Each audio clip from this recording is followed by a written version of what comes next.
Alt coins. So crypto കറൻസിയിൽ നമ്മൾ main ആയിട്ടുള്ള ഏറ്റവും ഫേമസ് ആയിട്ടുള്ള ഒരു ക്രിപ്റ്റോ കറൻസി ആയിട്ടുള്ള ബിറ്റ് കോയിനെ കുറിച്ചിട്ട് നമ്മൾ കഴിഞ്ഞ വീഡിയോയിൽ പറഞ്ഞു. സോ അതിന് പകരമായിട്ടുള്ള ആൾട്ടർനേറ്റീവായിട്ട് അവൈലബിൾ ആയിട്ടുള്ള കുറേ കോയിൻസ് ഉണ്ട്. അതിനെക്കുറിച്ചാണ് നമ്മളിവിടെ അതിനെല്ലാം കൂടെ പറയുന്നതാണ് altcoins. So altcoins ആണ് നമ്മൾ ഈ വീഡിയോയിൽ ഡിസ്കസ് ചെയ്യാൻ പോകുന്നത്. അതിൽ first one litecoin. Litecoin, this cryptocurrency that came after bitcoin. Bitcoin വന്നതിന് ശേഷമാണ് ഈ ഒരു ലൈറ്റ് കോയിൻ എന്ന് പറയുന്ന ക്രിപ്റ്റോ കറൻസി വന്നത്. It is tagged as the silver to the digital gold bitcoin. Bitcoin digital gold ബിറ്റ് കോയിൻ്റെ സ്ഥലത്ത് ഒരു സിൽവർ കളറിൽ വന്നിട്ടുള്ള ഒരു കറൻസിയാണ് ഈ ലൈറ്റ് കോയിൻ എന്ന് പറയുന്നത്. അങ്ങനെയാണ് അതിനെ ടാഗ് ചെയ്യപ്പെട്ടിട്ടുള്ളത്. So litecoin generation is more faster than bit coin.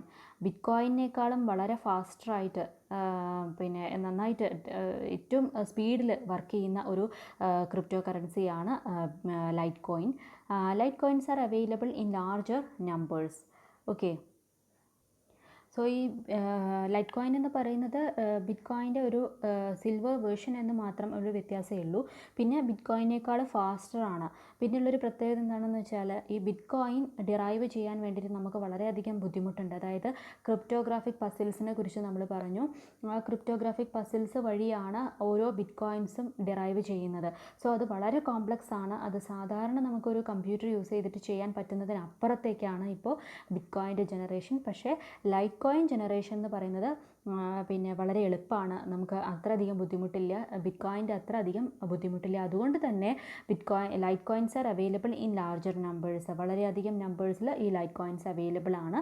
പിന്നെ ബാക്കി എല്ലാം ബിറ്റ് കോയിൻസിൻ്റെ അതേ ഫീച്ചേഴ്സ് തന്നെയാണുള്ളത്. It is decentralised. ഇതിന് പ്രത്യേകിച്ച് ഒരു അതോറിറ്റിയോ പ്രത്യേകിച്ച് ഏതെങ്കിലും ഒരു രാജ്യത്താണെന്നോ അല്ലെങ്കിൽ ഏതെങ്കിലും ഒരു പെർട്ടിക്കുലർ ഇൻഡിവിജ്വലിൻ്റെ അണ്ടറിലാണ് എന്നുള്ളതൊന്നും പറയാൻ പറ്റില്ല. It is decentralised. അതിന് ഒരു സെൻട്രൽ ആയിട്ടുള്ള ഒരു അതോറിറ്റി ഒന്നും ഇല്ല. Okay. So that's about light coin.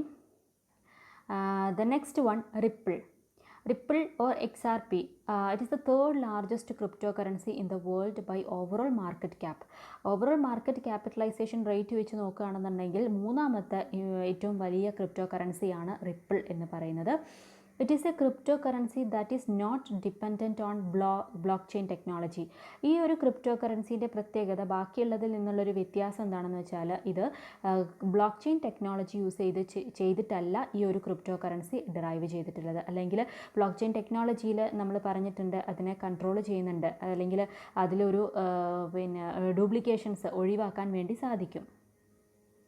So ഒരു ഓൺലൈൻ ലെഡ്ജർ വഴി ഓൺലൈൻ ലെഡ്ജർ കീപ്പ് ചെയ്തിട്ട് അതിലൂടെയാണ് എല്ലാ ട്രാൻസാക്ഷൻസും റെക്കോർഡ് ചെയ്യപ്പെടുന്നത്. ഒരു കമ്പ്യൂട്ടറിൽ നിന്ന് മറ്റൊരു കമ്പ്യൂട്ടറിലേക്ക് ട്രാൻസ്ഫർ ചെയ്യുമ്പോൾ ട്രാൻസാക്ഷൻസ് നടക്കുമ്പോൾ അതെല്ലാം ഓട്ടോമാറ്റിക്കായിട്ട് ഈ ഓൺലൈൻ ലെഡ്ജറിൽ റെക്കോർഡ് ചെയ്യപ്പെടുന്നുണ്ട്. ഏത് ബ്ലോക്ക് ചെയിൻ ടെക്നോളജിയിൽ. പക്ഷേ അങ്ങനെ ഒരു ടെക്നോളജി ഒന്നും അല്ല ഈ ഒരു റിപ്പിൾ എന്ന് പറയുന്ന ക്രിപ്റ്റോ കറൻസിയിൽ യൂസ് ചെയ്തിരിക്കുന്നത്. ഇതും ഈ പറയുന്നത് പോലെ ഇതിൻ്റെ ജനറേഷൻ എവിടെ നിന്നാണ് അല്ലെങ്കിൽ ആരാണ് ഇത് കണ്ടുപിടിച്ചിട്ടുള്ളത് എന്നുള്ളതൊന്നും അൺനോൺ ആണ്. ഇത് ഡീസെൻട്രലൈസ്ഡ് ആണ്. പക്ഷേ മറ്റുള്ളൊരു വ്യത്യാസം എന്താണെന്ന് വെച്ചാൽ ഈ ബ്ലോക്ക് ചെയിൻ ടെക്നോളജി യൂസ് ചെയ്തിട്ട് അല്ലാത്തത് കൊണ്ട് തന്നെ അത് ബിറ്റ് കോയിനേക്കാളും ഫാസ്റ്ററാണ്, ഡെവലപ്പ് ചെയ്യാൻ വേണ്ടിയിട്ട് ഫാസ്റ്ററാണ്. പക്ഷേ അതേസമയം അതിൻ്റെ ഒരു ലിമിറ്റേഷൻ എന്താണെന്ന് വെച്ചാൽ it is more prone to ഹാക്കിങ്ങിന് വിധേയമാകാനുള്ള സാധ്യത വളരെ കൂടുതലാണ് റിപ്പിൾ എന്ന് പറയുന്ന ക്രിപ്റ്റോ കറൻസിക്ക്. Okay. The next important cryptocurrency is Tether. Tether, it was launched in the year 2014. Tether, it is a blockchain enabled platform designed to facilitate the use of fiat currencies in the digital manner. ഈ ഒരു Tether എന്ന് പറയുന്ന ക്രിപ്റ്റോ കറൻസിയും blockchain technology use ചെയ്തിട്ടാണ് ഈ ഒരു crypto currency develop ചെയ്തിട്ടുള്ളത്.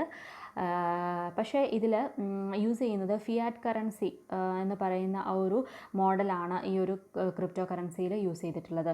സോ എന്താണ് ഫിയാറ്റ് കറൻസി എന്ന് പറഞ്ഞിട്ടുണ്ടെങ്കിൽ, ഫിയാറ്റ് കറൻസി എന്ന് പറയുമ്പോൾ users of the currency have an agreement relating to the value of the currency.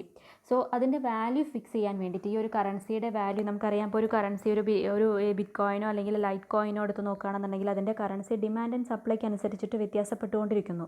പക്ഷേ ഈ ഒരു ടെതർ എന്ന് പറയുന്ന ക്രിപ്റ്റോ കറൻസിയിൽ അതിൻ്റെ വാല്യൂ ഫിക്സ് ചെയ്യുന്നത് ആ ഒരു ഗ്രൂപ്പ് ഓഫ് പേഴ്സൺസ് അല്ലെങ്കിൽ ഗ്രൂപ്പ് ഇൻഡിവിജ്വൽസിൻ്റെ ആവാം അല്ലെങ്കിൽ ഒരു പെർട്ടിക്കുലർ കാറ്റഗറി ആവാം.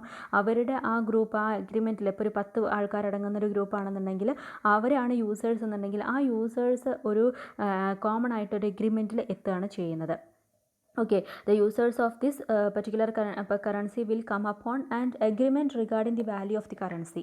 അതിൻ്റെ വാല്യൂ അവർ ഫിക്സ് ചെയ്യുകയാണ് ചെയ്തിരിക്കുന്നത്. Okay, so this cryptocurrency uses blockchain technology. ഈ ഒരു ക്രിപ്റ്റോ കറൻസിയും ബ്ലോക്ക് ചെയിൻ ടെക്നോളജി യൂസ് ചെയ്തിട്ട് വളരെ പ്രൊട്ടക്റ്റഡ് ആണ്, സെക്യൂർഡ് ആണ്. പക്ഷേ ഇതിൻ്റെ പ്രത്യേകത എന്ന് പറയുന്നത് ഇതിൻ്റെ കറൻസീൻ്റെ വാല്യൂ ഫിക്സ് ചെയ്യുന്നത് ഫിയാറ്റ് കറൻസി മോഡലിലാണ്. അതായത് by an agreement between the users തമ്മിലുള്ള ഒരു അഗ്രിമെൻറ്റിൻ്റെ ബേസിലാണ് ഈ ഒരു കറൻസീൻ്റെ വാല്യൂ ഫിക്സ് ചെയ്യപ്പെടുന്നത്. സോ അതാണ് ഈ ഒരു ക്രിപ്റ്റോ കറൻസിയുടെ feature. The next one Monero എന്ന് പറയുന്നത് വളരെ സെക്യൂർഡ് ആയിട്ടുള്ള, പ്രൈവറ്റ് ആയിട്ടുള്ള, അൺട്രേസബിൾ ആയിട്ടുള്ള ഒരു കറൻസിയാണ്. ഓക്കെ, സോ ബിറ്റ് കോയിൻ പോലെ തന്നെ വളരെ സെക്യൂർഡ് ആയിട്ടുള്ള ഒരു കറൻസിയാണ് മൊണേറോ എന്ന് പറയുന്നത്. This open source crypto currency was launched in April 2014. The development of this cryptocurrency is completely donation based and community driven. നമ്മൾ മറ്റുള്ള ക്രിപ്റ്റോ കറൻസിയിലൊക്കെ ഇപ്പോൾ ബിറ്റ് കോയിനൊക്കെ ക്രിപ്റ്റോഗ്രാഫിക് പസിൽസ് വഴിയാണ് ഡെവലപ്പ് ചെയ്തതെന്നൊക്കെ പറഞ്ഞിട്ടുണ്ടായിരുന്നു. എന്നാൽ ഈ ഒരു മൊണേറോ എന്ന് പറയുന്ന ക്രിപ്റ്റോ കറൻസി ഡെവലപ്പ് ചെയ്തിരിക്കുന്നത് ഡൊണേഷൻ ബേസ്ഡ് അല്ലെങ്കിൽ കമ്മ്യൂണിറ്റി ഡ്രിവൺ ആണ്. കമ്മ്യൂണിറ്റി ബേസ്ഡ് അല്ലെങ്കിൽ ഡൊണേഷൻ ബേസ്ഡ് ആണ് ഈ ഒരു ക്രിപ്റ്റോ കറൻസി ഡെവലപ്പ് ചെയ്തിട്ടുള്ളത്. അതിന് പ്രത്യേകമായിട്ടുള്ള മറ്റുള്ളതിൽ യൂസ് ചെയ്യുന്നത് പോലെ പസിൽസ് സോൾവ് ചെയ്തിട്ടോ അങ്ങനെയൊന്നും അല്ല. So Monero has been launched with the focus on decentralisation. ഇതും മറ്റുള്ള ക്രിപ്റ്റോ കറൻസികളെ പോലെ തന്നെ ഡീസെൻട്രലൈസ്ഡ് ആണ്. അതിന് പ്രത്യേകമായിട്ടുള്ളൊരു കൺട്രിയോ അല്ലെങ്കിൽ ഒരു അതോറിറ്റിയോ ഇല്ല. This cryptocurrency enables complete privacy by using a special technique called ring signature. So ഈ ഒരു പിന്നെ ക്രിപ്റ്റോ കറൻസിയിൽ, മൊണേറോ എന്ന് പറയുന്ന ക്രിപ്റ്റോ കറൻസിയിൽ യൂസ് ചെയ്യുന്ന ഒരു സ്പെഷ്യൽ ഫീച്ചറാണ് റിംഗ് സിഗ്നേച്ചർ. സോ റിംഗ് എന്ന് പറഞ്ഞിട്ടുണ്ടെങ്കിൽ ഒരു ഗ്രൂപ്പാണ് റിംഗ് എന്ന് പറയുന്നത്. സോ റിംഗ് സിഗ്നേച്ചർ എന്ന് പറയുന്നത് ആ ഗ്രൂപ്പിലുള്ള ആരുടെയെങ്കിലും സിഗ്നേച്ചർ അല്ലെങ്കിൽ ആരെയെങ്കിലും അഗ്രി ചെയ്യുകയാണെന്നുണ്ടെങ്കിൽ ആ ഒരു ക്രിപ്റ്റോ കറൻസി വാല്യുബിൾ ആണ് അല്ലെങ്കിൽ വാലിഡ് ആണ് എന്നുള്ളതാണ് അതിൻ്റെ അർത്ഥം. ഓക്കെ, അപ്പോൾ അതിൽ ഈ റിംഗ് സിഗ്നേച്ചർ എന്ന് പറയുന്ന ഒരു സ്പെഷ്യൽ ഫീച്ചർ അല്ലെങ്കിൽ സ്പെഷ്യൽ ടെക്നിക്ക് ഈ ക്രിപ്റ്റോ കറൻസിയിൽ യൂസ് ചെയ്യുന്നുണ്ട്. സോ റിംഗ് എന്ന് പറയുന്ന ആ ഗ്രൂപ്പ് ഓഫ് പേഴ്സൺസ്, ആ ഗ്രൂപ്പ് ഓഫ് ആളുകളുണ്ടായിരിക്കും. അവർ ഒരു 10 ആളുകൾ അല്ലെങ്കിൽ 15 ആളുകൾ അടങ്ങുന്ന ഒരു ഗ്രൂപ്പ് ആയിരിക്കും റിംഗ് എന്ന് പറയുന്നത്. സോ അതിൽ ആരെങ്കിലും ഒരാൾ അതിൽ സൈൻ ചെയ്തിട്ടുണ്ടെങ്കിൽ ആ ഒരു ട്രാൻസാക്ഷൻ എന്താണ്, അത് ഓക്കെ ആണ് അല്ലെങ്കിൽ ട്രാൻസാക്ഷൻ വാലിഡ് ആണ് എന്നുള്ളതാണ് അതിൻ്റെ അർത്ഥം. സോ ആ ഒരു പ്രോസസ്സിനെയാണ് റിംഗ് സിഗ്നേച്ചർ എന്ന് പറയുന്നത്. സോ റിംഗ് സിഗ്നേച്ചർ ബേസ് ചെയ്തിട്ടില്ല. അപ്പോൾ അതിലെന്താണ് അതിനെ കൺട്രോൾ ചെയ്യുന്ന അല്ലെങ്കിൽ അതിൻ്റെ ഒരു പ്രൈവസി ആ ഒരു റിംഗ് സിഗ്നേച്ചറിലൂടെയാണ് നമുക്ക് എന്ത് ചെയ്യുന്നത്, എനേബിൾ ചെയ്യുന്നത്. ഓക്കെ, സോ ഈ അങ്ങനെയുള്ളൊരു ക്രിപ്റ്റോ കറൻസിയെയാണ് മൊണേറോ എന്ന് പറയുന്നത്. ദെൻ എത്തേറിയം എന്ന് പറയുന്ന ക്രിപ്റ്റോ കറൻസി, ETH എന്ന് പറയുന്ന ക്രിപ്റ്റോ കറൻസി ലോഞ്ച് ചെയ്തത് ഇൻ ദ ഇയർ 2015 ആണ്.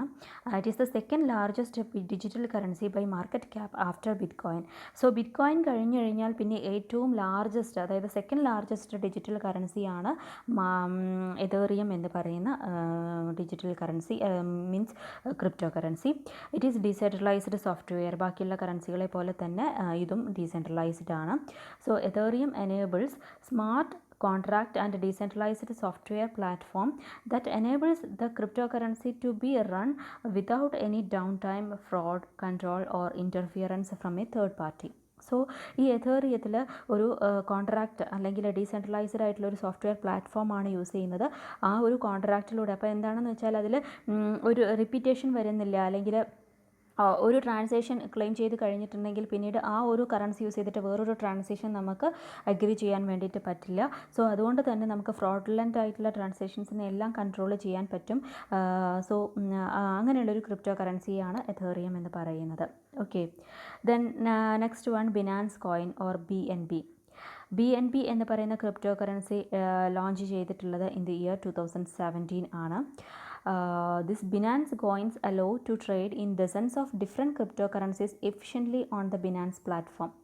സോ ഈ ഒരു ബിനാൻസ് എന്ന പ്ലാറ്റ്ഫോമിൽ, ഈ ഒരു ബിനാൻസ് പ്ലാറ്റ്ഫോമിൽ നമുക്ക് പലതരത്തിലുള്ള ക്രിപ്റ്റോ കറൻസികൾ, നമ്മളിപ്പോൾ പറഞ്ഞിട്ടുള്ള ഈ ബിറ്റ് കോയിൻ അല്ലെങ്കിൽ ലൈറ്റ് കോയിൻ, അങ്ങനെ പലതരത്തിലുള്ള മൊണേറോ, ആ ക്രിപ്റ്റോ കറൻസികളെല്ലാം ഒരുമിച്ച് ആ ഒരു ബിനാൻസ് പ്ലാറ്റ്ഫോമിൽ ട്രേഡ് ചെയ്യാൻ വേണ്ടിയിട്ട് സാധിക്കും. Okay, so BNB can also be used as a transaction token for merchandise trade. So merchandise ട്രേഡിന് യൂസ് ചെയ്യുന്ന ഒരു ടോക്കൺ മാത്രമാണ്, ഒരു ടോക്കണാണ് ഈ BNB എന്ന് പറയുന്നത്. അതിൽ പലതരത്തിലുള്ള ക്രിപ്റ്റോ കറൻസീസ് യൂസ് ചെയ്യാം. നമുക്കറിയാം ഇപ്പോൾ രാജ്യത്ത് പലതരത്തിലുള്ള, ഇപ്പോൾ 100 types of crypto currencies available ആണ്. ഏറ്റവും പ്രധാനപ്പെട്ട ക്രിപ്റ്റോ കറൻസികൾ മാത്രമാണ് നമ്മളിപ്പോൾ ഇവിടെ മെൻഷൻ ചെയ്തിട്ടുള്ളത്. സോ അതിൽ ഈ ക്രിപ്റ്റോ കറൻസികളൊക്കെ ഓരോന്നിനും ഓരോ ഫീച്ചേഴ്സ് ഉണ്ടായിരിക്കും, അല്ലെങ്കിൽ അത് പല സ്ഥലത്ത് പല പിന്നെ ആളുകൾ ഡെവലപ്പ് ചെയ്തിട്ടുള്ളതാണ്. സോ ഇങ്ങനെയുള്ള ക്രിപ്റ്റോ കറൻസികളെല്ലാം കൂടെ നമുക്കൊരു സെൻട്രൽ പ്ലാറ്റ്ഫോമിൽ ട്രേഡ് ചെയ്യാൻ പറ്റുകയാണെന്നുണ്ടെങ്കിൽ അതിനെയാണ് ബിനാൻസ് കോയിൻ എന്ന് പറയുന്നത്. സോ ബിനാൻസ് എന്ന് പറയുന്ന പ്ലാറ്റ്ഫോം, അതിൽ കൊടുക്കുന്ന ട്രാൻസാക്ഷൻ ടോക്കൺ എന്ന് പറയുന്ന പേരാണ് Binance coin. Okay, so this Binance coin is founded in the year 2017. And last one, EOS. EOS എന്ന് പറയുന്ന ക്രിപ്റ്റോ കറൻസി ലോഞ്ച് ചെയ്തിരിക്കുന്നത് ഇൻ ദി ഇയർ 2018 ആണ്. It is created by Dan Larimer എന്ന് പറയുന്ന ഒരു വ്യക്തിയാണ് EOS എന്ന് പറയുന്ന ക്രിപ്റ്റോ കറൻസി ഡെവലപ്പ് ചെയ്തിട്ടുള്ളത്. It is designed after Ethereum develop ചെയ്തതിന് ശേഷമാണ് EOS എന്ന് പറയുന്ന ക്രിപ്റ്റോ കറൻസി ഡെവലപ്പ് ചെയ്തത്. It is also decentralised in nature. മറ്റുള്ള കറൻസികളെ പോലെ തന്നെ, ക്രിപ്റ്റോ കറൻസികളെ പോലെ തന്നെ ഡീസെൻട്രലൈസ്ഡ് ആണ് ഈ EOS എന്ന് പറയുന്ന ക്രിപ്റ്റോ കറൻസിയും. ഓക്കെ, സോ ഇതൊക്കെയാണ് പ്രധാനപ്പെട്ട alternative crypto currencies available. Bit coin പോലെ തന്നെ പ്രധാനപ്പെട്ട ഓൾട്ടർനേറ്റീവ് ബിറ്റ് കോയിൻസിനെ കുറിച്ചാണ് നമ്മളിപ്പോൾ ഡിസ്കസ് ചെയ്തത്.